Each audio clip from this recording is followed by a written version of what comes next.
Justice Yahya Afridi साहब ने कल एक कहा कि हम मॉडर्न टेक्नोलॉजी का इस्तेमाल करेंगे ताकि इंसाफ की फराहमी को यकीनी बनाया जाए और तेज़ी से इंसाफ दिया जाए।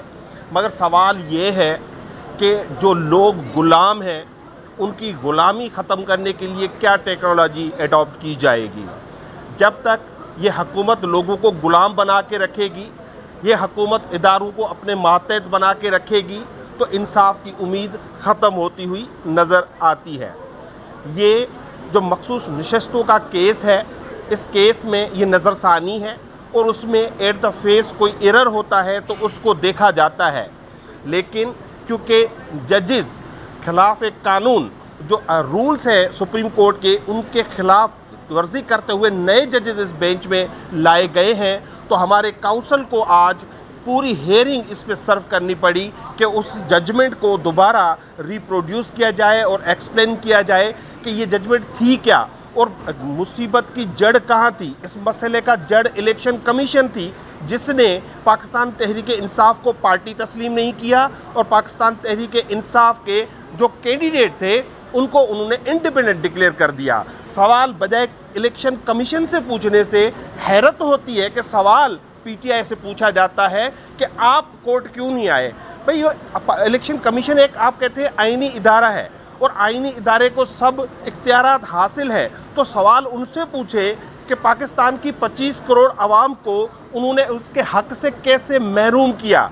ये मैंडेट जो है जो मंसूर अली शाह, मैं तो मंसूर अली शाह को खराज तहसीन पेश करता हूँ कि उनका जिक्र कानून की डिक्शनरी में अब इतना होने लगा है। आपके वीलागर्स हो, आपके टीवी चैनल्स हो, आपकी अदलिया हो, सवाए मंसूर अली शाह के अगर रोज़ाना हेयरिंग में 10 दफ़ा नाम ना लें तो वो हेयरिंग कंप्लीट नहीं होती। उन्होंने वाज़ेह कर दिया है कि ये रिज़र्व सीटें अवाम की होती हैं, जो अवाम का मैंडेट है वो असेंबली में रिफ्लेक्ट हो तो वो सीटें उनकी होती हैं। ये टेक्निकलिटीज़ के पीछे छुपकर किसी के हुक्मनामे पर, किसी की मंशा पर पाकिस्तान तहरीक इंसाफ, इमरान खान और पाकिस्तान की अवाम का हक नहीं छीना जा सकता। आज ये भी कोर्ट को बताया गया कि पाकिस्तान तहरीक इंसाफ को 8 नहीं 11 जजेस ने, इंक्लूडिंग काजी फायज ईसा, मंदोखेल साहब और जस्टिस यहिया आफरीदी ने पाकिस्तान तहरीक इंसाफ को एक्नॉलेज भी किया और एज अ पॉलिटिकल पार्टी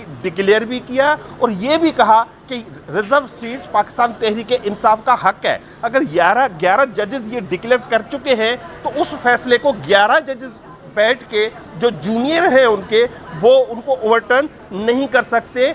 आज बुनियादी तौर पर ये बात हुई है और मेंटेनेबिलिटी भी बात हुई है कि जो पार्टीज़ यहाँ पर आई हैं वो पार्टीज़ नहीं है। आप पाकिस्तान तहरीक इंसाफ तो पूछते हैं कि आप क्यों नहीं गए इलेक्शन कमीशन या हाई कोर्ट या सुप्रीम कोर्ट के सामने।